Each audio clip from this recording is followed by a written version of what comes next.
Vamos então ver hoje um exemplo, enfim, um caso, né, histórico, que é um exemplo de como aconteceu o processo de colonização, um exemplo das tensões envolvidas, de como a gente precisa estar atento, porque ainda hoje a gente meio que sofre as consequências, o eco desses processos todos, né, gente?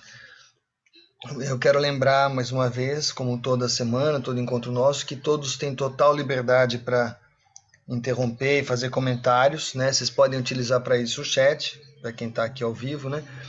E também podem abrir a carinha na janela, abrir o microfone e falar, tá? Que vai ser bem legal e enriquecedor. Eu vou contar a história do Bartolomeu de las Casas, né? Frei Bartolomeu de las Casas, um espanhol que nasceu em Sevilha no final do século XV, ou seja, a gente ainda estava respirando aí o final, a transição aí da Idade Média para a Renascença, final da Idade Média, e foi morrer em Madrid em 1566. Esse cara participou da segunda viagem do Cristóvão Colombo para a América. Então, o Bartolomeu tá entre os pioneiros aí, historicamente, né, os primeiros que vieram para a América, né? Ele ficou mais na parte da América Central, enfim. E a primeira vez que ele veio, vocês vão reparar ao longo dessa história que ele é um exemplo de personagem que fez muitas idas e vindas. A vida inteira dele foi em trânsito aí, um pouco na Europa, um pouco na América, mudava de país, depois ia para a Europa, depois vinha, depois saía meio foragido, saía para outro lugar, ficou mudando de lugar o tempo inteiro. E ao longo da história vocês vão perceber que eu gosto de citar um amigo meu que faz uma brincadeira, ele diz: em certas circunstâncias é melhor a gente não ficar muito quieto num lugar, porque é mais difícil de acertar um alvo móvel. Então o cara vai fugindo dos problemas, ele vai escorregando enfim, tentando seguir seu trabalho, né? Sua missão, que vocês vão ver. Bom, quando ele veio pela primeira vez para a América Latina, ele veio meio que como um dos desbravadores, né? Então ele apoiava inicialmente a exploração de trabalho indígena, uma coisa bem polêmica, complicada, errada, né? A gente pode dizer que é uma coisa inaceitável hoje isso, né? Mas o fato é que ele, com 20 e poucos anos, veio para cá e participou inclusive de ataques que envolveram a captura e escravização de índios. Então essa era a visão dos conquistadores, enfim, quando vieram, vamos ser bem claros e falar os invasores, né? Europeus, e chegaram e começaram a atacar, escravizar e explorar esse trabalho, principalmente na agricultura, né? E também, claro, na extração de minerais, né? Extração de minérios preciosos. Bom, ele vem e participa desse primeiro momento, mas fica pouco tempo. Então ele volta para a Europa. Por quê? Ele vai se tornar sacerdote, ele está em estudos, né, para virar sacerdote, o que acontece em 1507. Em Roma, ele é ordenado, e depois ele viaja de volta para a América para iniciar o seu trabalho de modo mais consistente, continuado, um trabalho de evangelização, ou seja, catequizar os índios. Tal. Bom, ele vai para Cuba, onde ele continua nessa pegada de exploração de nativos, né, povos originários, que eu gosto de falar, na agricultura e na mineração. Porém, em dezembro de 1511 ocorre um evento que modifica totalmente a compreensão, abre os olhos, vamos dizer assim, do Frei Bartolomeu, porque no período de Natal, ali, final de ano, ele presencia, não foi uma coisa combinada, ele simplesmente ouviu um sermão enérgico, uma crítica, né, que veio de um outro religioso, Frei Antônio de Montesinos, que estava falando para vários espanhóis, né, os colonizadores, e ele coloca da seguinte forma: com que direito e com que justiça vocês forçam os índios a tão cruel e horrível servidão? Vocês fazem com que eles morram extraindo ouro para vocês. Mas isso é justo? Vocês não deveriam amá-los como seus semelhantes? Então, Frei Antônio faz essa provocação, né? Desafiador, crítico, né? E Bartolomeu, quando ouve isso, começa a repensar, né? E fica atento, né? E aí, depois que você tem aquela sensação da injustiça que está sendo cometida, é difícil você fingir que não é nada, né? Ele fica muito tocado com isso. Ele é uma espécie de conversão, mas não uma conversão religiosa, uma conversão em termos do que a gente hoje chama de direitos humanos, mas na época não tinha essa clareza, né, de usar essa expressão, direitos humanos. Por sinal, só fazer um parênteses aqui para dizer para vocês que eu estou utilizando como base para a nossa conversa um livrão, um tijolão, Direitos Humanos, uma antologia. Ele foi publicado pela USP há poucos anos. E aqui é um trabalho belíssimo que compila pouco mais de 80 trabalhos, estudos, textos clássicos considerados fundamentais em termos de direitos humanos. Fala de precursores. E um deles é o Bartolomeu de Las Casas, que eu estou trazendo para vocês. É o primeiro latino-americano. Espanhol, né? Vamos colocar ibero-americano. Ele ficou um pouco aqui, um pouco lá.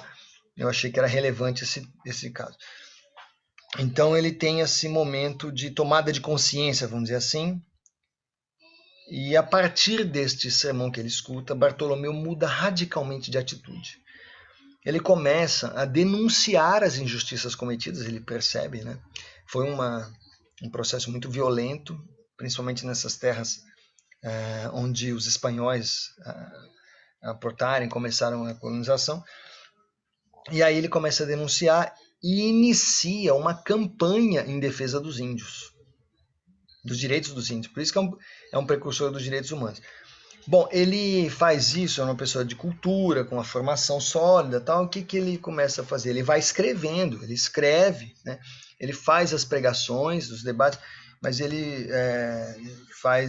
produz escritos de grande impacto, cartas, né, formato normalmente de carta, e direciona, endereça para o rei de Aragão, Fernando II, o cardeal Cisneros, que é uma autoridade importante religiosa. Vamos lembrar que no século XVI, de certo modo até hoje, mas na época era muito evidente e forte, o poder da igreja, o poder político mesmo, né? Então essas autoridades são importantes. E ele escreve, inclusive, para o que seria o análogo hoje, como se fosse uma espécie de presidente dos Estados Unidos, né? Hoje em dia, que é considerado o homem mais importante do mundo, politicamente as pessoas falam essas coisas. Bom, na época, era o imperador Carlos V. O imperador Carlos V, com 19 anos, no século XVI, ele tinha se tornado imperador da Espanha, Alemanha, Áustria, Nápoles, Sicília, Países Baixos, que corresponderia basicamente à Holanda, e Novo Mundo. Nós aqui, né, os índios e tal. Então ele era imperador, vamos dizer assim, do mundo ocidental. Né? E o Bartolomeu escreve para ele. Escreve fazendo denúncias, dizendo que estava totalmente errado o processo de colonização, que era violento, injusto, cruel. Ele usa muito essa palavra. Né? Por denunciar publicamente os abusos dos funcionários contra os índios, o que ele conseguiu? Vocês podem imaginar, inimigos. Ele começou a juntar gente contra as coisas que ele dizia, né? Então ele obteve inimizade de muitos, especialmente as autoridades que participavam do Conselho das Índias, é um conselho aí de exploração, né, das descobertas, né? Um conselho de conquistadores, podemos dizer, né? E de muita importância. E tem um nome meio curioso, né? Conselho das Índias, porque era meio genérico, né? Falava assim, as Índias, né? Onde ficam os indígenas e tal. Voltando à América, então lembra que ele está fazendo essas idas e vindas, né? Ele volta para a América, então, e nesse momento Bartolomeu começa o seu trabalho de evangelização na Venezuela, onde ele presencia. Então ele está lá como defensor dos índios, catequizando, porém tentando defender os índios contra as violências que estavam sendo cometidas. E aí ele se envolve num grave incidente, ele presencia, né? Na região onde ele está, ocorre um grande embate, uma batalha mesmo, né? Entre índios e colonos, no território que estava sob jurisdição dele, vamos dizer assim, onde ele trabalhava. E neste encontro, nesse embate, muitos espanhóis foram mortos por índios, né? Então a gente tem que aqui fazer um parênteses para comentar que há uma diferença significativa entre a colonização, como ela aconteceu nas terras que ficaram com o português, né? Então vieram os portugueses, as terras de fala portuguesa hoje, né? O Brasil, basicamente. Os índios aqui aparentemente foram bem mais pacíficos do que os índios do território abordado pelos espanhóis. Da América Central teve muita batalha mesmo. E, enfim, eles foram vítimas de violência, mas revidaram muitas vezes, né? Deixa eu fazer um parênteses aqui. Algumas pessoas estão escrevendo questão de nota, essas coisas. Depois da aula a gente vai ver. Tá bom? A gente vai ficar online e tal, e a gente tira as dúvidas que tiverem, né? Lembrando que a gente teve, na verdade, 4 avaliações bimestrais. Foram 2 fóruns e 2 textos para ser produzidos, e a gente fez uma média disso, isso valeu 70%, e 30% foi a nota da CI. Mas depois a gente confere, né? Nós não tivemos prova, né? Muito bem, então aí ele obtém inimizade, né, dos membros do Conselho das Índias. Volta para a América, tem esse incidente e ele fica numa situação delicada e entra para a ordem dominicana. Então Bartolomeu se torna dominicano. Por sinal, parece que fez voto de pobreza, ele andava descalço e tal.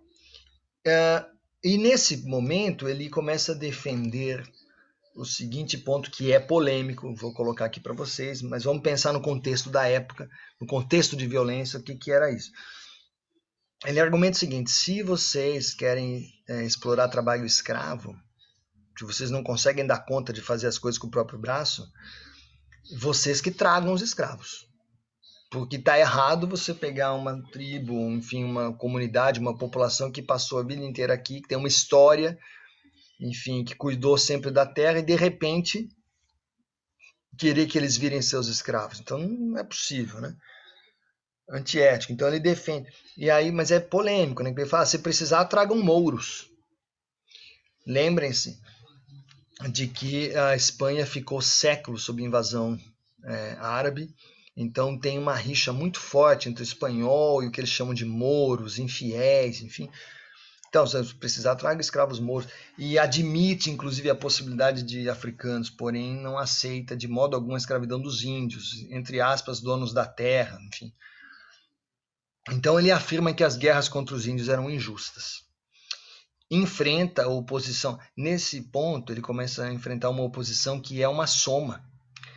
Tanto ele começa a ser combatido pelos próprios colonizadores, como também por teólogos, porque lembre-se que ele se formou teólogo, ele tem uma formação sólida religiosa, e aí tem os filósofos, os pensadores da religião, e esses caras, em grande parte, estão associados aos colonizadores, e começam a ficar, se sentem atingidos e começam a combater o Bartolomeu. Muito bem. Ele, então, comete um ato ousado, ele resolve escrever diretamente para o Conselho das Índias. Lembra aquele conselho de autoridade? E aqui um trechinho: não olhem em minha rudeza de dizer, e sim a vontade com que sou movido a dizê-lo. Já chegam aos céus os alaridos de tanto sangue humano derramado, os queimados vivos, assados em gregas, jogados a cachorros bravos. Poderiam levar escravos de outra maneira que não fosse em prejuízo dos índios. Veja, então ele está aqui claramente se colocando em defesa dos indígenas, né? E esse trecho é citado pelo jornalista uruguaio Eduardo Galeano num livro belíssimo. Depois eu vou dar a dica para vocês, Memórias do Fogo. É um texto sensacional. O Galeano passou a vida inteira estudando e denunciando as injustiças no contexto da América Latina. E fala do Brasil, inclusive. Bom, Bartolomeu então começa uma campanha, ele pede audiência presencial, ele quer ser visto e ouvido, né, pelo Conselho das Índias. Ele quer poder debater, inclusive. Mas não consegue. Ele não consegue autorização para essa audiência presencial junto ao Conselho. Então ele vai para o Peru. Em 1535 acontece um outro evento curioso, né? o navio em que ele viajava naufragou, né? Então, antes de chegar no Peru, mais ou menos na altura do litoral da Nicarágua, um navio naufraga e todos acabam aportando por lá mesmo. Então, Bartolomeu começa a trabalhar na Nicarágua. E ali ele enfrenta, o que ele fazia de melhor? Né? Arrumava inimigos, né? Então ele enfrenta o governador local, Rodrigo de Contreras. Ele faz isso porque Bartolomeu descobriu que a Nicarágua estava exportando escravos índios. Vamos colocar traficando, né? Estava vendendo, enviando escravos índios para o Peru. Então ele faz uma denúncia dupla, né? Ele comenta desse problema que ocorre na Nicarágua e o Peru seria um receptador, né, desses escravos indígenas, que ele acha completamente injusto, né, de fato. Em 1536 ele vai para Guatemala, onde ele segue aquela sua proposta de evangelização, de catequização, falando com os índios, mas também começa a dar aquela noção de direitos. Não, vocês têm direito a isso, vocês não precisam aguentar quietos. Ele começa, de certo modo, ele empodera de alguma forma os índios, né? E aí toma uma decisão, ele cria um conceito, uma ideia, uma proposta, que é bem polêmica. Eu queria saber o que vocês acham disso.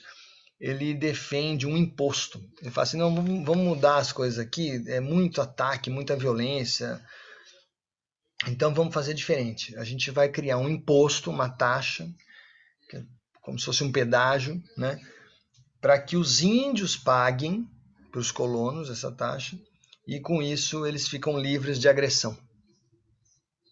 Tá? Então é um imposto pela paz. Pague que eu não te incomodo. Polêmico, né? O que vocês acham disso? Queria ouvir um pouquinho vocês.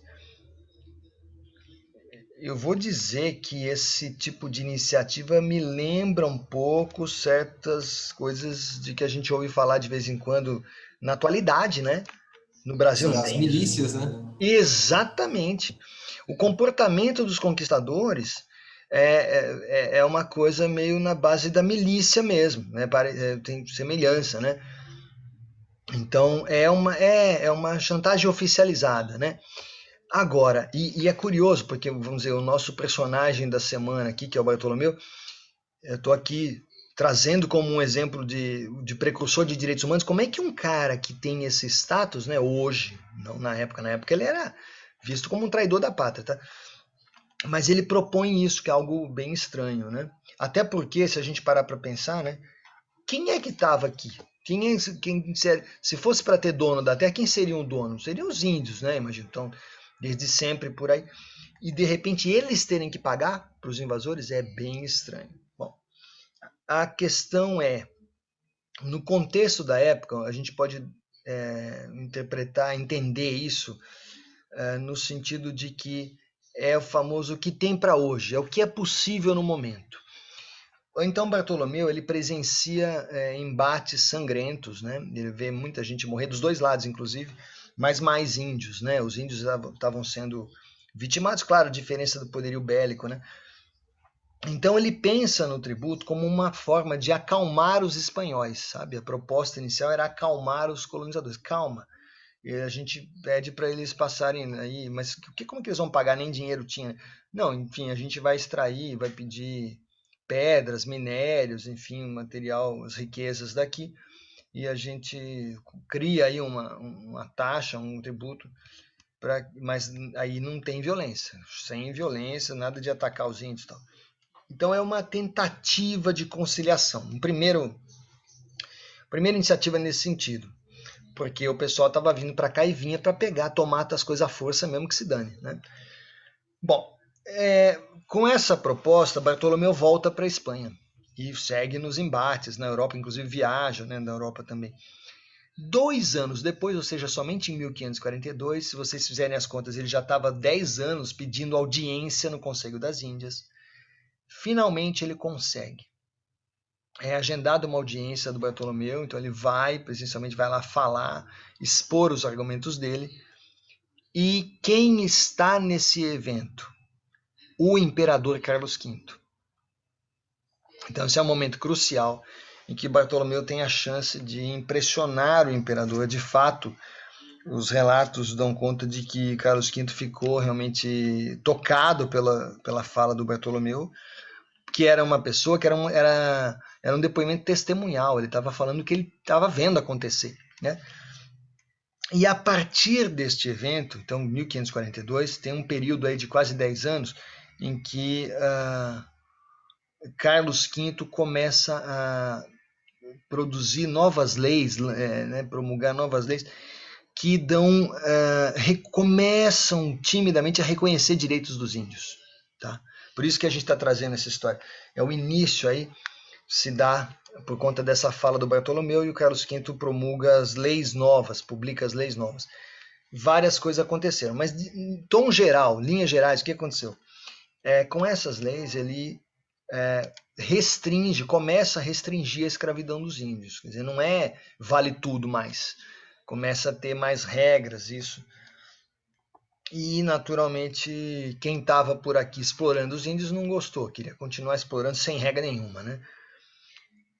Isso por um lado. Por outro lado, o Bartolomeu, embora tenha conseguido, que a gente pode dizer que é uma conquista, ele acha que é pouco. Ele continua insatisfeito. Então, o que ele resolve fazer? Ele publica, ele sempre escreveu, né? E ele publica uma obra. Essa obra eu vou citar o título dela, vocês vão entender o impacto, a força disso. A obra se chama Brevíssima Relación de la Destrucción de las Indias. Tá? Então é um texto forte de denúncia, de confronto, onde ele acusa os descobridores da América de diversos crimes e atitudes violentas. Ele usa muito a palavra crueldade, né? Essa obra gerou polêmica. A gente, na Europa, quando chega um relato desses, as pessoas não acreditam. Muita gente acha que é fake news. Esse cara tá louco, imagina, tá inventando, não é possível. Imagina, como assim? Cortava o cara, queimava, jogava para os cachorros comer. Não pode, não existe isso, né? Então, existe uma corrente na Europa que coloca isso meio em descrédito, né? Ele é um religioso escandaloso, ele é visto... existe uma tentativa de denegrir a pessoa, né? Consequentemente, essa obra foi censurada. O texto foi censurado, muito forte, polêmico e tal, e foi republicado somente 10 anos depois, porém de modo pirata, ilegal. Então tem uma publicação clandestina e esse livro, esse texto começa a correr de forma clandestina ao longo de muitos anos e demora mais ou menos 100 anos para que esse texto realmente seja reconhecido como um texto fundamental, né, nessa história da violência cometida contra os indígenas na América, né, pelos colonizadores europeus, né? Então você vê um texto que demorou 100 anos para ter essa repercussão, porque foi se espalhando, era proibido, né? Dá para imaginar o impacto disso, né? Não foi uma coisa que se perdeu. Muito bem, mas ele continuou, né? Então isso era um embate, eram batalhas que ele travava, né? Bartolomeu seguiu nessas idas e vindas. Ele voltou várias vezes à Espanha. Nas pregações ele defendia sempre o direito dos índios, para surpresa de muitos. E aí ele começa a falar, inclusive, de direitos políticos, que era uma coisa, o pessoal acha que esse cara tá louco, né? Direitos políticos, como assim? Né? Índio vai lá saber de política? E ele diz que sim, ele argumenta que os caras têm suas próprias formas de organização política. Então é polêmico. Ele volta para a América Central, viaja com o seu trabalho de evangelização. Gente, também é um outro ponto, né? Vamos pensar até que ponto as pessoas têm o direito de impor a sua religião sobre os outros. Não é? Eu estou trazendo esse assunto, é um tema, vamos dizer, estou trazendo no contexto histórico, mas ainda hoje não é uma questão isso? Será que a gente não precisa trabalhar essa questão do respeito à diversidade, entender que o outro ele não é obrigado a acreditar nas mesmas coisas que você, né? Muito bem, ele foi perseguido em vários lugares, né, por essas ideias, né, consideradas revolucionárias, tá? Foi perseguido pelos colonizadores espanhóis em São Domingos, Peru, Nicarágua, Guatemala e México. Fica um pouco em cada lugar, arruma inimigos, deixa suas ideias e acaba saindo.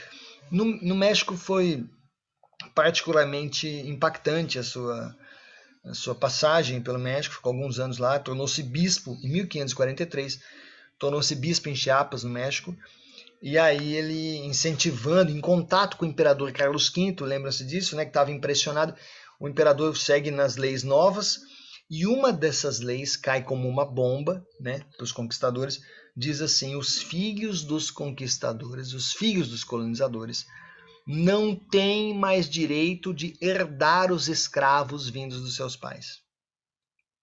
Não tem mais herança de escravo índio. Gente, essa parte em si eu já acho que, eu vou até marcar aqui, é bastante forte, né? Porque que papo é esse? Quer dizer, se você promulga uma lei nova dizendo que os filhos dos conquistadores não têm mais direito a herdar os escravos, significa o quê? Que nesta época, nós estamos em 1543, tá? Então já tem 50 anos de colonização na América, e nesse período era normal, vejam isso, era normal você dispor dos índios como se fossem coisa, como se fossem animais, talvez. Então, o cara coloca no testamento: possuo a propriedade de 500 indígenas e eles ficarão sob o comando do meu filho no meu falecimento. Tá entendendo a gravidade disso? Então, era uma coisa, eram vistos como posses mesmo, né? Como se o cara tivesse posse e passa para o filho, enfim. E esse texto ele é bastante impactante, porque vamos fazer as contas, em 50 anos, 40, 50, as pessoas vieram para a América jovens, né, muitos jovens, 20 e poucos anos, 40, 50 anos depois eles estavam morrendo mesmo. Então aqui é uma espécie de segunda, talvez até terceira geração de conquistadores, de colonizadores. Então esses são atingidos em cheio por essa mudança. E claro que não gostam, né? Muito bem. Aí o Eduardo Galeano, no livro dele, ele comenta que por conta disso, em 1544, o Bartolomeu se consolida como o europeu mais odiado de toda a América. Inimigo dos colonos, né? No entanto, ao mesmo tempo, né, e faz todo sentido o que eu vou falar, ele começa a ser amado pelos nativos. Eles reconhecem, né, que o Bartolomeu está em defesa deles. Então ele defende os indígenas, atacando esses, olha trechos do texto do próprio Bartolomeu, atacando esses que defendem um pior tratamento que o esterco das praças, que tratava os índios do jeito pior do que tratava o esterco. Denuncio quem, por cobiça, converte Jesus Cristo no mais cruel dos deuses, e o rei em lobo faminto de carne humana. Ou seja, ele está dizendo aqui que os colonizadores estavam usando o nome de Jesus em vão e usando o nome do rei, né? E cometendo todo tipo de violência. Então, num total desacordo com o que se esperava. Então, ele usa muitas vezes, gente, argumentos baseados na Bíblia, né? Que era um texto, enfim, é um texto sagrado, e tal. E ele utiliza isso para sensibilizar de alguma forma, né? E em seguida, num outro texto chamado Confessionário, aí outra decisão, outra polêmica. Ele estava nesses países nesse momento no México, ele passou por outros países e tinha aquela história da pessoa ir fazer a confissão, né? Pedir perdão, né? Muito bem. Ele está no México e ele começa a argumentar que não pode perdoar um colonizador se exatamente, o Hermes está colocando aqui, a Bíblia diz, né, não pecar, não usar o santo nome em vão, e ele percebe que isso está sendo feito, então ele coloca, peraí, vocês não estão respeitando, né? Aí, na hora da confissão, ele diz o seguinte, faz um pronunciamento, olha, e ele escreve, né, isso, confessionário, não posso aceitar a confissão, o pedido de perdão, de colonizadores que se colocam como donos de escravos, que utilizam trabalho escravo. Então, se vocês querem mesmo o perdão de Deus, primeiro vocês têm que libertar todos os escravos. Depois você vem pedir perdão. Como é que a gente vai... Como vocês querem que Deus perdoe e vocês continuam mantendo os caras como escravos e cometendo violência?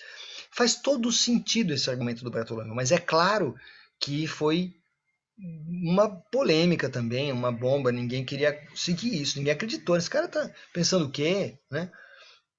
Mas ele coloca, não, eu tô com a Bíblia, vocês aqui não estão seguindo, né? Então ele diz, não vou absolver ninguém na confissão. Os colonos não aceitam. O argumento, então, do Bartolomeu, a próxima etapa é, tudo bem, eu sou religioso, vocês são os donos dos escravos, então eu vou dizer o seguinte, se vocês não aceitam, vocês vão ser excomungados. Era o que ele podia falar, né? Ele ameaça, então, os colonos de serem expulsos da igreja. Mas essa polêmica, isso não resolve, porque os caras não vão aceitar, né? Então gera esse problema. E no meio desse impasse, ele começa a sofrer, a sentir as consequências, porque era uma pessoa que com votos de pobreza, que precisava de verba, né, da igreja para fazer as viagens, para as pregações, enfim. E começa a secar isso, né? Porque os colonizadores se recusam a dar dinheiro não para a igreja, eles tinham um relacionamento bom com a igreja, o problema era com o Bartolomeu. Então, pedidos do Bartolomeu, não tem dinheiro para isso, sabe? Precisamos de verba para um deslocamento do Frei, não tem. Tem um caso interessantíssimo que é citado pelo Galeano, o mensageiro da cidade real de Chiapas, então coloca um despacho dizendo que é bem provocativo, dizendo assim: não há verbas para pagar as viagens desse bispo. Usem moedas dos enterros. Que é assim, ofensivo, provocando. Porque quando havia falecimentos, era um momento em que a igreja fazia sua coleta de moedinhas, enfim e tal. E havia essa coleta, e como se fosse uma esmola, enfim. Então eles, de certo modo, estão dizendo, o cara que vai, use o dinheiro de esmola, nós não vamos financiar. Então é para atacar até no nível da vaidade mesmo, para diminuir o Frei, intimidar, né? Bom, a coisa vai de um jeito tão sério no México, que tantas polêmicas, né? Que em 1546 ele tem que sair meio fugido ali da região. Ele se muda meio às pressas para a cidade do México, capital, né? E no ano seguinte ele volta definitivamente para a Espanha, onde ele diz, acho que essa altura, e também vamos pensar que o Bartolomeu já estava quase com 70 anos de idade, né? E ele começa a pensar mais ou menos isso, ele percebe que talvez a batalha maior que ele deveria encampar, que ele deveria lutar, é através dos escritos e das falas na Europa mesmo, onde moram as pessoas que decidem, né? Então ele vai para a Espanha, continua sua luta por direitos humanos e publica um escrito que é histórico, está nessa lista aqui, que eu mostrei do livro que eu mostrei para vocês, está entre os 80 escritos mais importantes de direitos humanos, Em Defesa dos Índios, 1548. E é claro que esses escritos foram mais uma vez combatidos por muitos. Aqui eu vou ler para vocês alguns trechos desse documento. Eu estou com ele aqui. Ele começa falando, direcionando isso aos reis e príncipes, né? Então, ilustre príncipe, né? Tem sempre aquele preâmbulo, um formato que parece um pouco o que a gente hoje chamaria de carta, correspondência, né? Enfim, e ele diz que ficou sabendo que Gilles de Sepúlveda, que era um teólogo importante, que era o oposto dele, né? Tinha uma obra que dizia que a guerra contra os índios era justificada desde que observadas as leis de guerra. Então, o Bartolomeu combate isso. E ele diz que não, que ele precisa revelar o que estava realmente acontecendo, e ele diz, olha, os primeiros arautos da fé cristã não são pastores, mas são saqueadores. Não são pais, mas tiranos. E aqueles que professam a fé cristã, são ímpios, cruéis e impiedosos na sua inclemente selvageria. Nesse trecho tem uma coisa interessante, que ele começa a usar, ele usa duas expressões que são muito fortes, né? Ele chama os colonizadores de bárbaros e de selvagens. Quando ele faz isso, é estudado esse ataque. Ele está, na verdade, marcando posição contra aquela vertente da igreja e dos pensadores que na época diziam que os indígenas eram selvagens, chamavam, esses selvagens, tem que colonizar mesmo, tem que levar a palavra de Deus para os selvagens. Usavam os selvagens como para diminuir, não é? Esses povos. E também a palavra de bárbaros, que era um termo que se usava na Europa, e aí, por extensão, eles achavam que todo mundo era bárbaro. Tudo que não é europeu são povos bárbaros, enfim. Então, o que o Bartolomeu faz aqui, já na abertura do documento, ele inverte. Ele fala, peraí, esses que professam a fé cristã e que cometem violência, esses é que são selvagens, né? Aí ele discute a palavra bárbaro. Ele fala, o que é bárbaro? Primeiro, é um homem cruel, desumano, selvagem, impiedoso, que age contra a razão humana. Então, quem são os bárbaros? Percebe a provocação, a força disso? Segundo, o segundo tipo de bárbaro é que ele não consegue se comunicar, não tem língua escrita, não tem uma organização na fala. Então, e ele fala que os índios aqui são super organizados, eles têm a língua deles, né? Terceiro tipo de bárbaro, aqueles que têm caráter malévolo e perverso, que não têm governante, leis e instituições. E aí ele marca a posição dizendo, mas os índios aqui têm.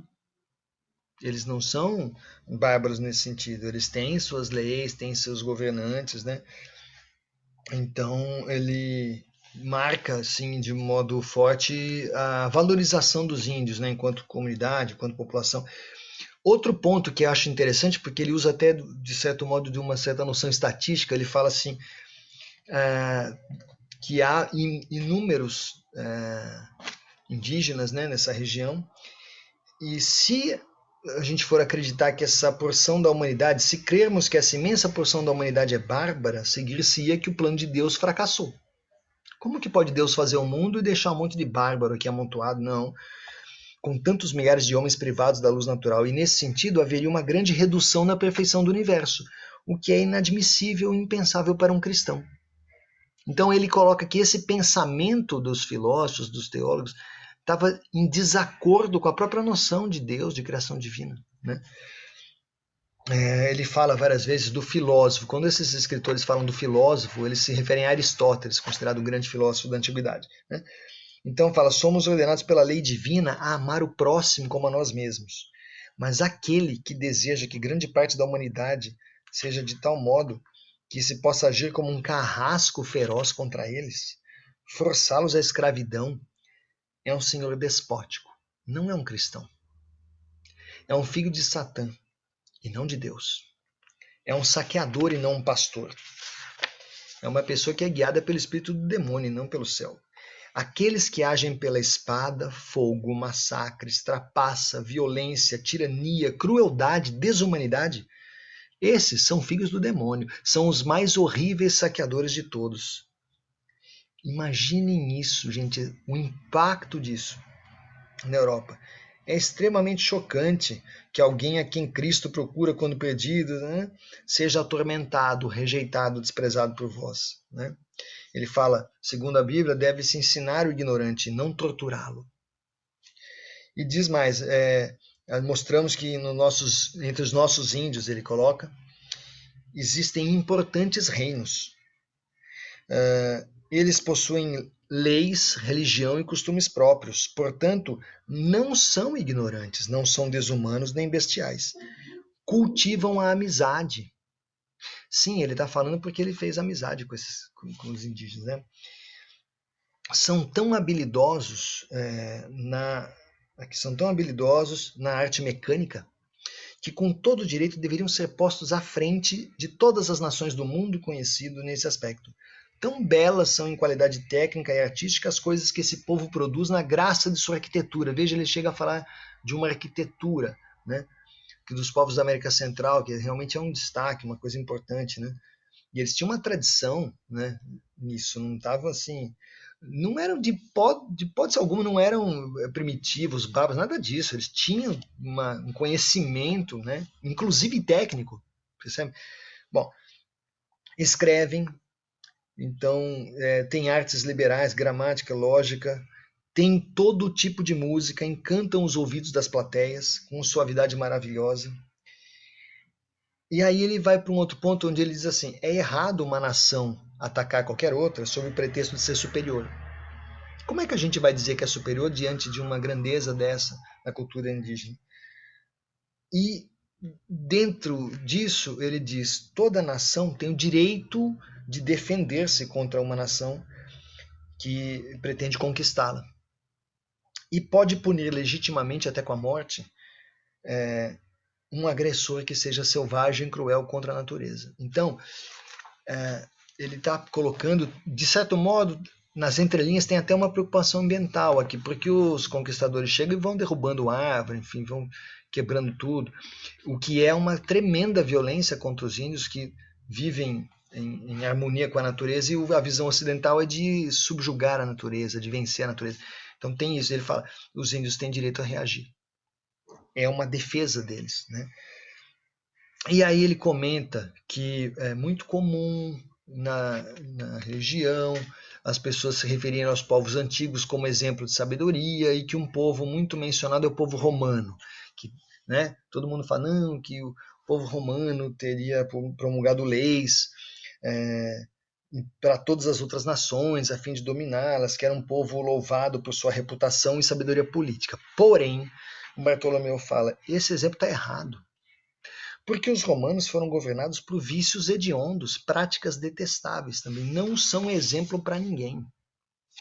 Né? Ele chega a colocar que os romanos superaram outras nações em insensibilidade e barbárie. Olha lá, ele marcando, invertendo as coisas. Ó, bárbaros são os romanos. Né? Então ele diz, quando aqueles que são desprovidos da verdade cristã tiverem afundado em vícios e crimes e se afastado da razão, não interessa, não importa o quanto eles sejam versados nas artes do governo.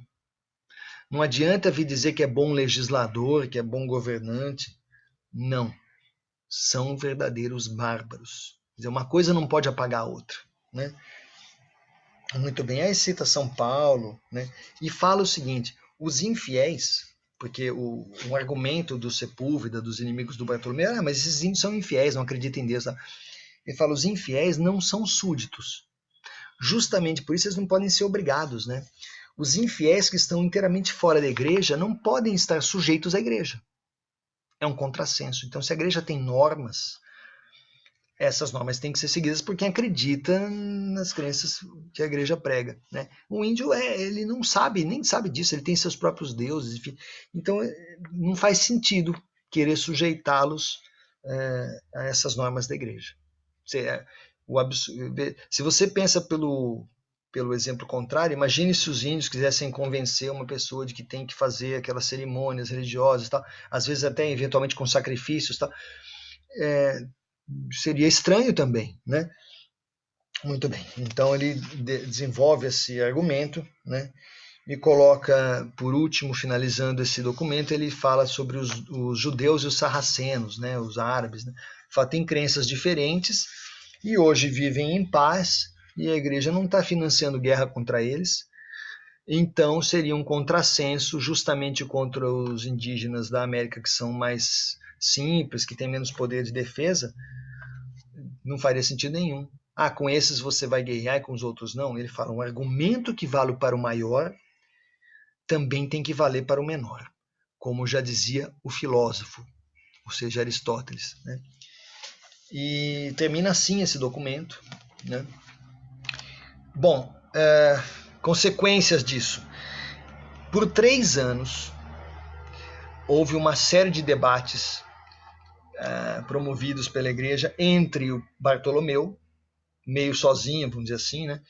E Sepúlveda, Juan René de Sepúlveda, que tinha a visão majoritária, aquela visão de que tem que explorar mesmo, que o índio não tem alma, aquelas coisas. Né? Então eles fazem vários debates. Né? Isso atrai a atenção da população, as pessoas queriam saber o que estava acontecendo. Bom, ao contrário de campanhas políticas, né, que a gente está acostumado a ver, às vezes 6 meses, 1 ano, né? E faz debate, depois para, depois esquece, às vezes faz debate e xinga, depois dá a mão, né? Mas nesse caso aqui, a gente está falando de um contexto diferente, eles não estão disputando cargo político. Eles estão falando sobre ideias mesmo. Né? Então, essa série de debates se arrasta por 3 anos. tem um local onde eles se encontram e fazem esses embates, né? E aí, Bartolomeu vai defendendo alguns pontos, ele marca a posição.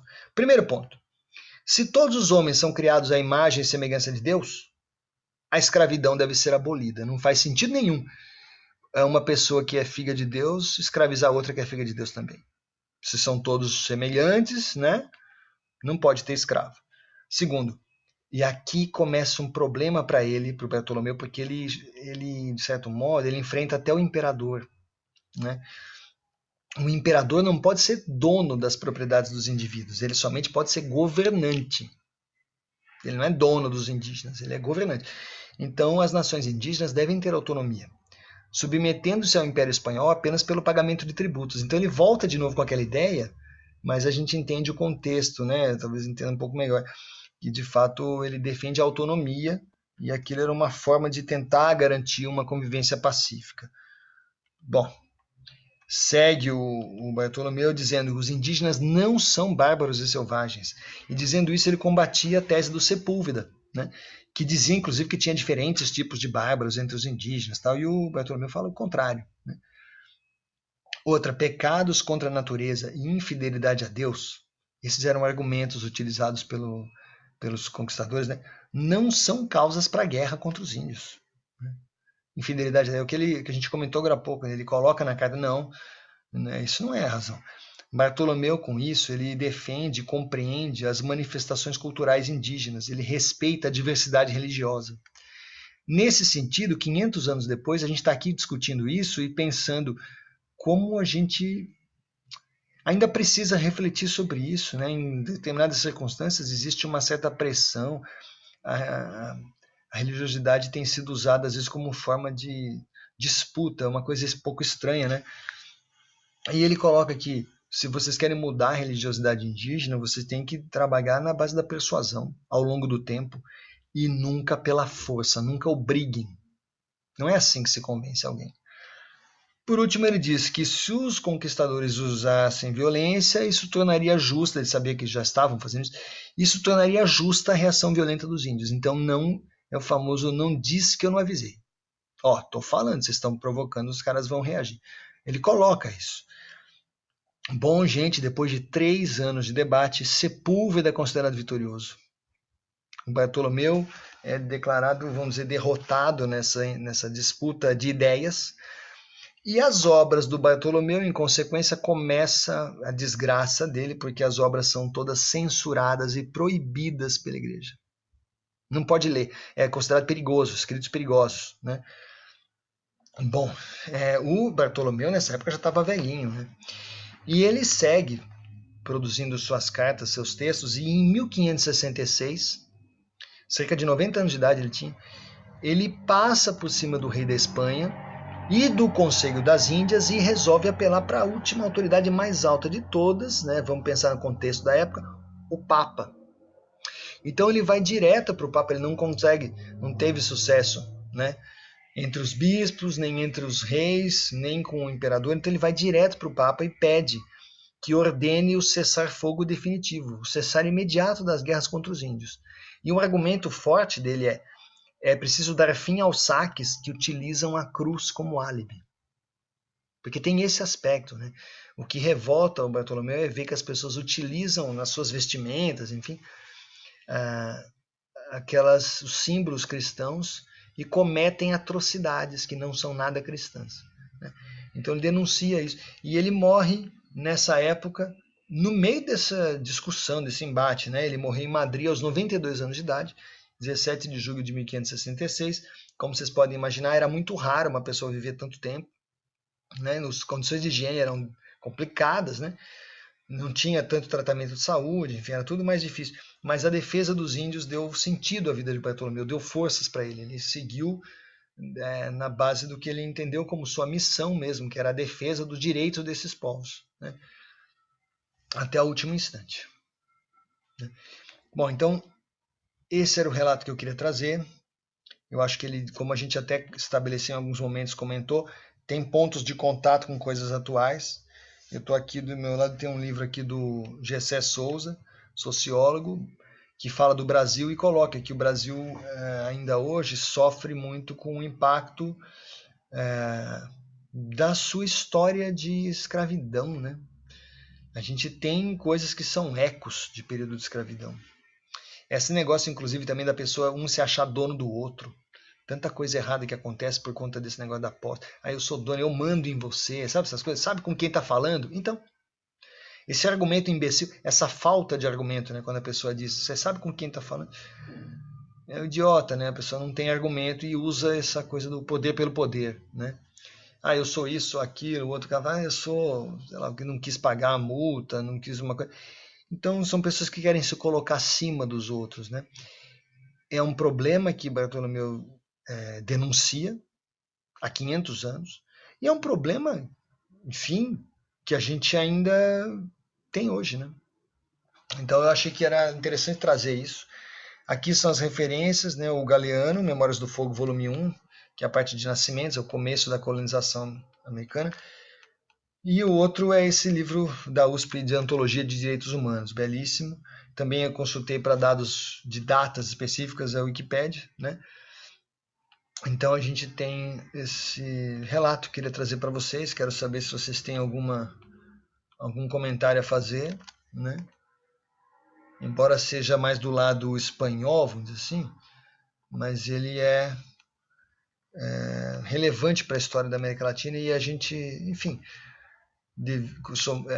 consideradas as diferenças, algumas diferenças, mas tem muita coisa em comum, muitas semelhanças, né, entre as formas de colonização e desse problema do poder, da imposição, enfim, né? Comentários? Momento para vocês se expressarem livremente, falem o que vocês acham. Será que a gente melhorou muito? Tá no ar isso. Professor, Fale. eu acho que no atual momento que a gente vive ainda, tipo assim, em relação aos governos que estão aí, e em relação à religião, é uma coisa muito crítica, cara. Porque os caras se pautam por muita crença e acaba deixando de lado a realidade, né? E é muito triste na realidade, porque você fica pensando, vai entrando numa coisa profunda que é difícil de você tirar, entendeu? As pessoas acreditam, não acho que a religião ela faz parte, mas ela entra numa crença que ela esquece das outras coisas, da realidade, né? Aí, acho que qual que é aquela frase, a religião é o ópio do povo? Acho que é do Marx, né? Então, sei lá, é uma coisa doida, na realidade, pensar, e é difícil. A grande questão que a gente tem é reconhecer o direito, né? Que cada um tem o direito de ter suas crenças, suas opiniões, mas assim, isso deveria estar submetido a você também reconhecer o direito do outro, né? Então é o problema da verdade absoluta. Só o que eu falo está certo, só o que eu acredito está certo. E isso acaba gerando tensões ainda hoje, né? Enfim, né? Um outro ponto que eu queria colocar, porque às vezes pode parecer estranho, pô, mas a gente está falando aqui, o meu foco aqui é mostrar a importância de defender os direitos dos povos originários, né?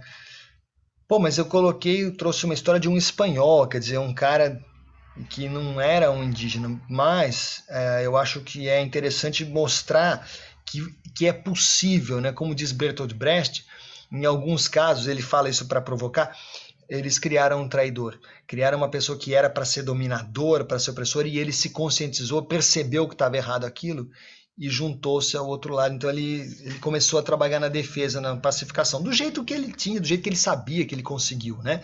Com limitações, com problemas, mas a gente pode escolher não repetir os grandes costumes, né? Para lembrar o Brecht, a gente pode tentar uma convivência nova, pode estar aberto, né? Exatamente, o Hermes foi preciso. A palavra-chave dessa história toda é empatia. Excelente, Hermes, é isso aí. A falta de empatia é um problemaço, né? A pessoa não consegue se colocar no lugar do outro. Não admite. Não... E a gente vai falar disso daqui a pouquinho. Porque agora, mas eu quero ouvir mais vocês. Em seguida, a gente vai apresentar os temas que foram abordados naquela enquete que nós fizemos sobre os desafios pessoais e sociais da atualidade, né? Mais algum comentário? A Sofia está quietinha, se quiser falar. O pessoal que costuma se posicionar aí, fica à vontade. A gente cresce nesses comentários de vocês.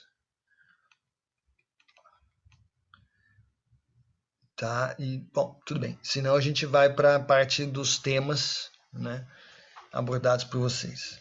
Vocês vão ver que as coisas se conectam, viu? Tudo tranquilo. Então eu vou passar agora para a segunda etapa, que são os temas abordados. Deve estar aparecendo aí para vocês. Desafios. E a gente, inicialmente, nós pensamos em dois âmbitos, duas dimensões. Lembra que eu falei dos desafios da atualidade sociais e pessoais, individualmente, o que está pegando, né? E aí a gente vai mostrar aqui para vocês, e vocês vão perceber que eles se conectam.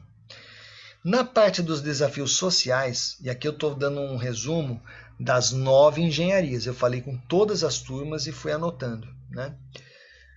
O que mais apareceu, primeiríssimo lugar, a falta de empatia. Foi o problema mais abordado, então Hermes foi preciso, fizemos uma ponte aqui, né? O problema ali foi a falta de empatia. O problema hoje, o que mais vocês mesmos colocaram foi a falta de empatia, né? Então é um tema importante. Outro ponto que foi muito abordado, a exclusão social, né? Que inclui a questão da fome, a população de rua. Então as pessoas que citaram esses problemas, eu entrei e agrupei em exclusão social. Depois, um outro tema importante é preservação ambiental. Que bom que vocês falaram disso, porque se não tivessem falado eu teria que abordar, é fundamental. E quando a gente fala preservação ambiental, também são incluídos aqui diferentes aspectos, né? É um pouco vasto esse termo, mas a gente pode destacar, por exemplo, coisas que foram citadas: desmatamento, seríssimo problema, e a questão da produção de resíduos, né? O desmatamento, o Brasil tinha batido o recorde, né? Em 2018 bateu o recorde histórico de desmatamento, 2019 bateu o recorde histórico, e 2020 ficou nesse ponto super alto, e ainda na questão do Pantanal aumentou, ainda piorou mais a questão do desmatamento, enfim, a expansão das fronteiras aí para o gado, né? Aquela velha história que é um problema. Isso tudo cai dentro da preservação ambiental que a gente pode abordar. Bom, outro ponto muito mencionado, a falta de socialização, e aí eu acho que tem grande parte da questão do isolamento social, da pandemia, né? Mas essa dificuldade de convivência, de socialização. Veja, está na categoria de desafios sociais. Também foi muito citado o desemprego, e outros temas com menos menções, mas que foram abordados, foram falta de cuidados sanitários, falta de políticas públicas, essas coisas vêm mais ou menos juntas, mudança de hábitos sociais e perspectivas para o futuro no sentido de falta de. Então repare que vários temas são a falta disso, falta daquilo, a gente está se ressentindo das faltas, né? Da ausência. Falta de perspectivas para o futuro. E foi visto isso, duas pessoas colocaram como um desafio social. Talvez pensando como é que falta de perspectiva para o Brasil, né? Que as pessoas comentaram. Muito bem. Outros temas, 3 pessoas. E agora a gente vai para os desafios que foram mencionados por vocês como sendo desafios pessoais. Em primeiro lugar, no desafio pessoal, manter a saúde mental. Olha só, gente. Bem relevante isso, né? Várias pessoas colocaram isso como um ponto crucial. Segundo, o medo da morte. O medo do contato com os outros. Medos, de maneira geral, foram citados, né? Depois, esfriamento das relações pessoais, questão da pandemia, então houve um afastamento, as pessoas estão às vezes conversando menos, enfim, de alguma forma houve esse esfriamento, e até nas relações amorosas mesmo, todo mundo num estado de tensão. Às vezes está em casa, mas está cada um fazendo uma coisa, não é nem de sacanagem, porque precisa, né? A questão do trabalho, trabalho para muitos de nós, gente, na questão da pandemia, o trabalho triplicou, sabe? Então não está fácil mesmo. Tensionamento das relações familiares, uma coisa leva a outra. Então, as famílias, em alguns casos, tem gente que às vezes o filho voltou a morar com os pais, esse tipo de situação. E essa questão de ter que ter bastante interação gerou um tensionamento, porque as diferenças vão aparecendo, né, gente? Outros temas abordados em segurança natural, né? A situação está realmente provocando insegurança em todos nós, de alguma forma. Foi mencionado também a ansiedade, depressão e olha aqui de novo a falta de perspectivas que duas pessoas colocaram como um problema pessoal. Tipo, o que vai ser de mim? O que vai ser do futuro? O que eu vou... Mas foi visto também por outros como questão social, né? Bom, gente, vocês veem que foram muitos temas diferentes abordados e a solidão também. E aí o que eu fiz? Eu peguei os temas que foram mais fortemente citados e agrupei juntando tudo numa lista única, que são os 10 temas que eu vou agora propor para vocês como temas de seminário. Então, os temas para seminários de junho, né, dos grupos vão ser... Aqui vão eles. A falta de empatia, dimensão social, manter a saúde mental, pessoal, relacionamentos pessoais e familiares, que é uma questão mais pessoal, embora não deixe de ser social também, né? A exclusão social, que é um problema, né, claramente social. Os medos. Aqui, o grupo que escolheu esse tema, a gente vai precisar conversar para definir exatamente do que falar, porque medo é uma coisa um pouco vasta, né? Preservação ambiental. Aqui cabe até 2 grupos, se for o caso, grupos de até 4 pessoas, talvez até 3, a turma não é tão grande, talvez até 3 pessoas. Falar sobre preservação ambiental, a gente pode ter diferentes abordagens. Pode pegar mais desmatamento, pode pegar poluição na água, poluição, enfim, produção de resíduos mesmo, que foi citado. Também foi mencionada a falta de socialização, vai ser um tema. Desemprego, insegurança, é uma questão mais pessoal. E a falta de perspectivas, que eu não sei nem dizer, ela é pessoal e social, né? Então são esses os 10 temas, né? E eu vou propor então que vocês se dividam em grupos de até 3 pessoas. A gente vai conversar então um pouquinho sobre isso para fazer esse seminário. Como que eu estou pensando? Eu vou até abrir o chat. Agora, quem quiser já começar a escrever, eu quero que vocês primeiro definam os grupos e aí vão me passando pelo chat, ou depois pode mandar mensagem. A gente tem uma semana aí, até 10 dias para resolver, mas só para a gente começar a adiantar, né? Dividir os grupos, escolher os temas, vai por ordem de chegada, a gente vai tentar agrupar aqui, e aí até 31 de maio, vocês vão preparar um seminário de 15 a 20 slides, talvez de 10 a 20 slides por grupo, por seminário, para mandar em anexo numa tarefa, vai ser uma primeira avaliação, vai ser a produção do seminário. Então, vocês vão fazer os slides PPT, PPTX ou PDF, se preferir, vão anexar e eu vou ler isso antes de apresentar. Depois, nas 2 semanas de junho, 2 primeiras semanas de junho, vocês vão fazer a apresentação, tá? Então, vão ser 2 notas aí de seminário. Estou no grupo... tá bom. Então tá aqui, a gente tá... Agora eu estou coletando algumas mensagens no chat e eu já vou preenchendo aqui os temas escolhidos. Então, por exemplo, tá aqui a Sofia e a Yasmin, que vão falar sobre medo. Gente, no caso aqui, eu vou pedir para vocês, depois a gente vai conversar. Em junho, a proposta é que todo mundo abra, cada um que vai falar, abra a câmera para falar. Eu acho que fica mais legal, né? Mas tem chão aí, tem tempo, tranquilo, a gente vai conversar isso. Não, que vergonha que tem. Não, momento de apresentar é importante. Então deixa eu só marcar, já estão surgindo outros grupos, espera aí. Eu vou colocando os que estão definidos. Medo. O verdinho não ficou tão bom, né? Vamos pôr azul.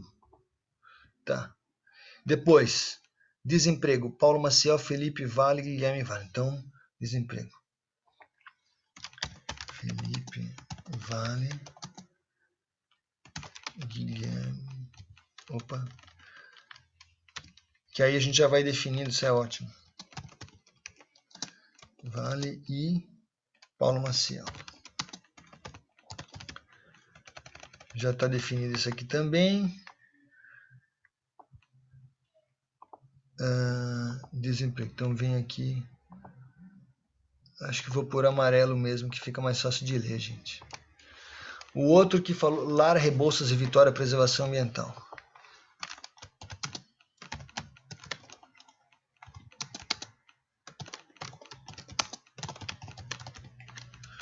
Já está aqui. Preservação Ambiental já está escolhido. Ótimo. Se tiver algum outro grupo nessa parte, a gente define subtemas aí, mas se não, fica com vocês mesmo. Que entrar do meio. Então, Samuel, e aí eu preciso saber se as meninas aceitam a entrada do Samuel aqui. Dá tranquilo, por mim não tem nenhum problema. Enquanto isso, deixa eu ver que teve um outro grupo. Ó, Samuel, você já está acolhido aqui. Não precisa ter medo dessas moças, que são ótimas. Tá aí, ó. Samuel também entrou. Mas tem um outro grupo que escreveu e foi aqui. Pera aí, foi muito rápido aqui. Maison e Camille. Exclusão social. Então, eu não tenho certeza se escreve assim. Camille e Maison. Depois a gente confere aí. Já tem mais grupos escrevendo. Calma que eu vou anotar tudo isso. Então entrou esse. Tem um outro lá para baixo. Isso, Gabriel, Luiz, Gianluca e Arthur. Então, esse é na insegurança. Então, Arthur, Gabriel, Luiz, Gianluca. Ótimo. Então já temos mais um. Professor, só uma pergunta. Pode falar. Essa insegurança, ela se trata do quê? Só para tirar dúvida mesmo. Tá, não, a gente vai conversar um pouco mais sobre essas coisas. Eu só vou pedir um minutinho que eu estou terminando de organizar aqui. Tem um grupo que passou meio batido aqui, eu acho que... Ok, sem problema. Mas eu já vou falar com vocês. Eduardo e Guilherme, Eduardo Fernandes e Guilherme Saúde Mental. Então, deixa eu colocar aqui. Eduardo Fernandes. Quando é uma pessoa só que tem um nome, nem precisa. Mas o Guilherme acho que tem mais de um, não sei. Doriga. Saúde mental. Beleza. Tá aqui. Que legal, a gente está conseguindo agilizar essa divisão e está bem interessante. Bom, voltando, deixa eu ver se tem mais alguém. O Lucas Fiore. Deixa eu pôr. Peraí, Gabriel Duarte. Peraí, deixa eu pôr o Lucas Fiore. Falta de perspectiva. Lucas, eu te agradeço muito porque eu vou te falar. De todos os alunos das 4 turmas agrupadas, que são 9 engenharias, um monte de gente tinha abordado falta de perspectivas. Aí quando chegou na hora de falar, ninguém queria escolher esse tema. Então nas outras turmas, o único tema que ninguém escolheu foi esse. Que bom que você está abordando e eu vou tentar te ajudar também nisso, tá? Pode me... Professor, só uma questão em relação ao trabalho. Eu não faço parte dessa turma e eu, na realidade, estou tendo trabalho. É tranquilo apresentar sozinho, de boa, sem problema? Não, nenhum problema de apresentar sozinho. Pode fazer sozinho. Só me fala qual é a sua turma. Oi? Qual é a sua turma? Não, eu coloquei nessa matéria. Na realidade, eu não faço parte da turma as outras matérias, eu só faço essa matéria. Não tem problema nenhum. Mas você está matriculado nessa disciplina? Está no PGNA? Acho que é. Isso, não sei. Eu acho que é. Tá bom. Se a tua nota apareceu certinho lá é porque deu tudo certo. Porque em alguns casos deu inconsistência de turma, mas foi 4 alunos só da turma toda. Então, até em relação à nota, eu tinha visto lá no portal, ela estava só com a nota da ACI. Então pode ser em alguns casos, acho que foram 4 alunos que tiveram inconsistência de turma, que assim, o cara está inscrito na turma, no aluno online tinha uma turma, e no ambiente virtual, no AVEA, está na disciplina com outra turma. E aí deu um problema aí, depois eu vou verificar, então deixa eu até, sei lá, vou marcar uma coisa assim para lembrar. Bom, gente, tem outros, tá? A gente já vê isso. Aí o Gabriel e o Hermes também estão colocando medo. Então aqui acho que vai dividir em 2 grupos nesse. E aí a gente só precisa... Peraí, Gabriel Duarte. Pode ser Gabriel e Hermes? E aí o que acontece? A gente podia, sei lá, vamos fazer uma divisão de tipos de medo, enfim, não sei. Vamos ver o que a gente pode, para que não fique igual, né? Não tenha repetição. Talvez, enfim, vamos pensando juntos aí o que vocês prefeririam abordar. Alguém me consultou sobre insegurança, o que é insegurança, né? Bom, caramba, difícil, né? A insegurança foi citada, as pessoas que colocaram, como uma questão pessoal, né? O que leva alguém a se sentir inseguro? Eu acho que é um pouco por aí, né? Colocar, vou até anotar aqui, o que leva alguém a se sentir inseguro. Opa. Inseguro na vida. Como enfrentar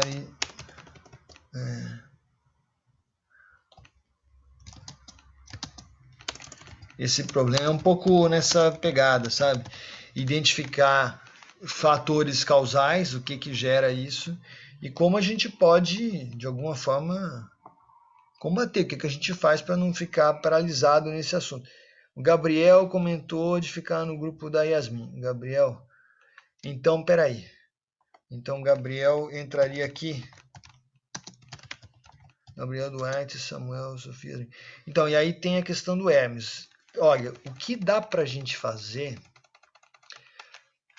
é que, em princípio, o grupo está muito grande isso aqui. Então, vou precisar quebrar em duas partes, talvez. Vocês não podem... A gente pode juntar vocês, mas talvez apresentar, entregar. Então, vamos combinar assim. Vou escrever aqui no chat. O pessoal que vai abordar medo pode também. Aí fica a critério de vocês. Se alguém quiser ir para outro grupo, pode. Outro tema, pode. Ou, se não, a gente subdivide e aí define um pouco mais que tipo de medo, né? Se você quer abordar algum aspecto específico, porque medo é meio vasto, né? Tem aquela história da síndrome da gaiola, medo do contato, tem o medo da morte, enfim. Tem várias questões que a gente pode abordar. Esses outros aspectos que a gente que tem aqui nos seminários, eles, de certo modo, também se conectam com medo. Quer dizer, a insegurança é porque o cara tem medos na vida, né? Ele fica inseguro. O medo de não conseguir manter um relacionamento, isso também é medo. Então, o medo se conecta com outras coisas. Então, nesse sentido, ele está próximo de outros temas que vocês podem...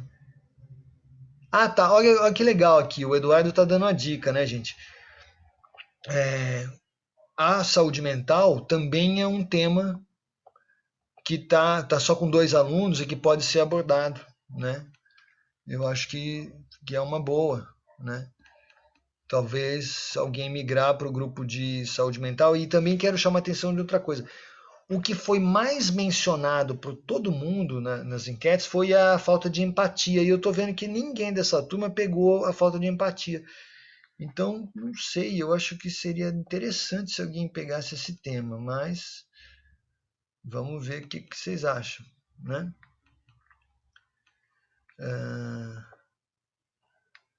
Então, a gente tem aí a questão do grupo do medo ou dividir subtemas e fazer 2 grupos separados, 2 seminários, né?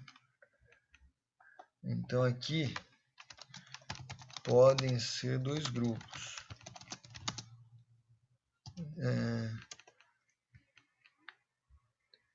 Samuel, acho que pode ser uma boa. Então vamos fazer isso. Se vocês toparem, a gente já... É um jeito que fica mais equilibrado, né? Pode ser então Eduardo, Guilherme? Eduardo, Guilherme e Samuel. Por mim fica ótimo, fica acho que mais rico, né? Fazer assim. Então quem está migrando é o... Fechou. Então o Samuel vai para lá. Então aqui... Opa. Beleza. Então a gente está fechando dessa forma aqui. Gabriel Duarte, Hermes, Sofia e Yasmin. A parte do medo.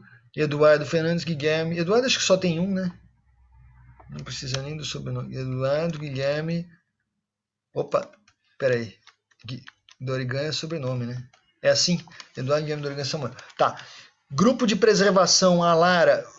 Preservação tá só com a Lara e com a Vitória.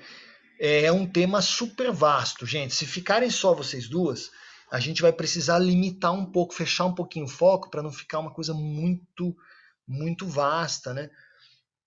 Mas também acho que cabe sim, cabe mais agregados aí, né? O que que eu acho que eu vou fazer? Esse aqui, o de relacionamento, está meio que sumindo, esse tema.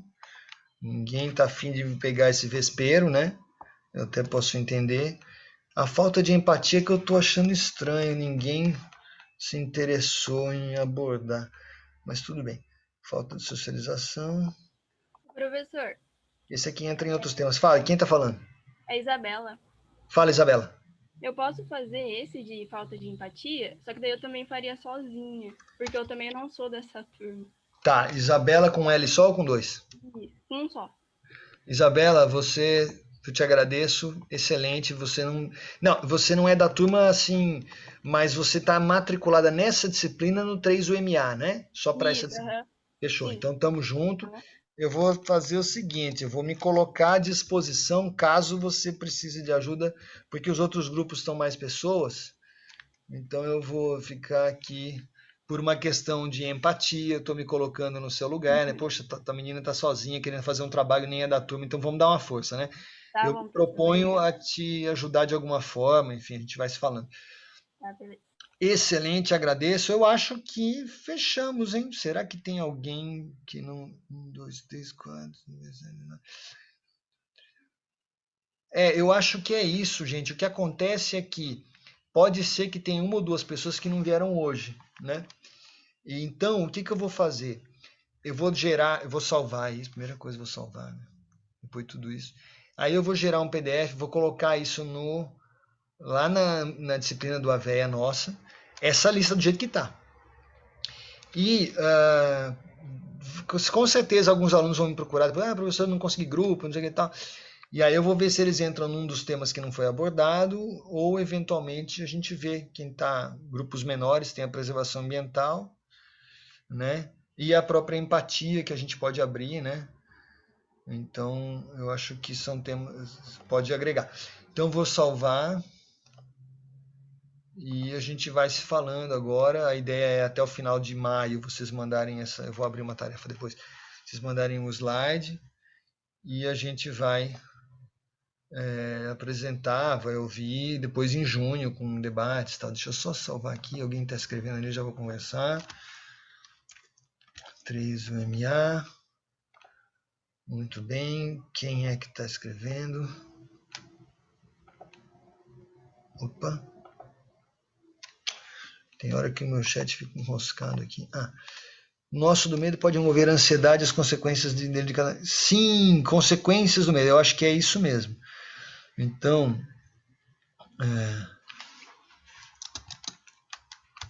medo e ansiedade.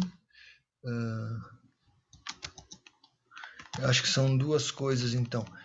Consequências.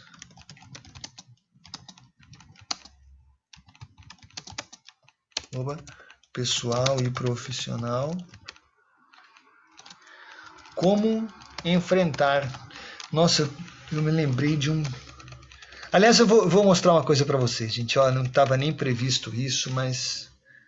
Espera aí que eu já vou fazer um comentário aqui. Só um minutinho que eu vou acender a luz aqui. Eu vou localizar um livro que eu estava ontem pensando nisso. Esse tema do medo é um problema da humanidade há muito tempo, desde sempre, né?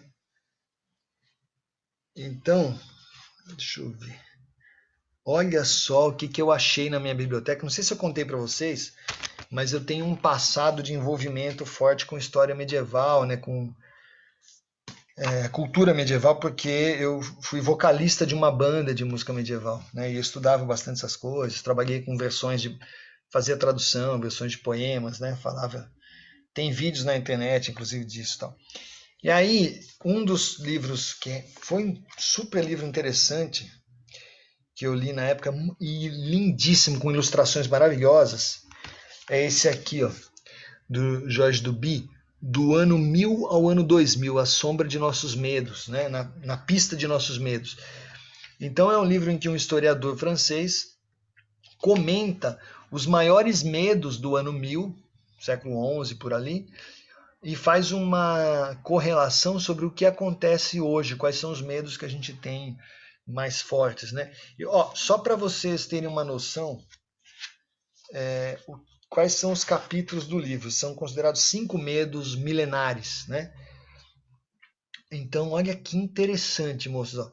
O medo da miséria, o medo do outro, o medo das epidemias. Epidemias, pandemias, quer dizer, há 1000 anos isso é uma questão. E agora explodiu. Né? O medo da violência e o medo do além.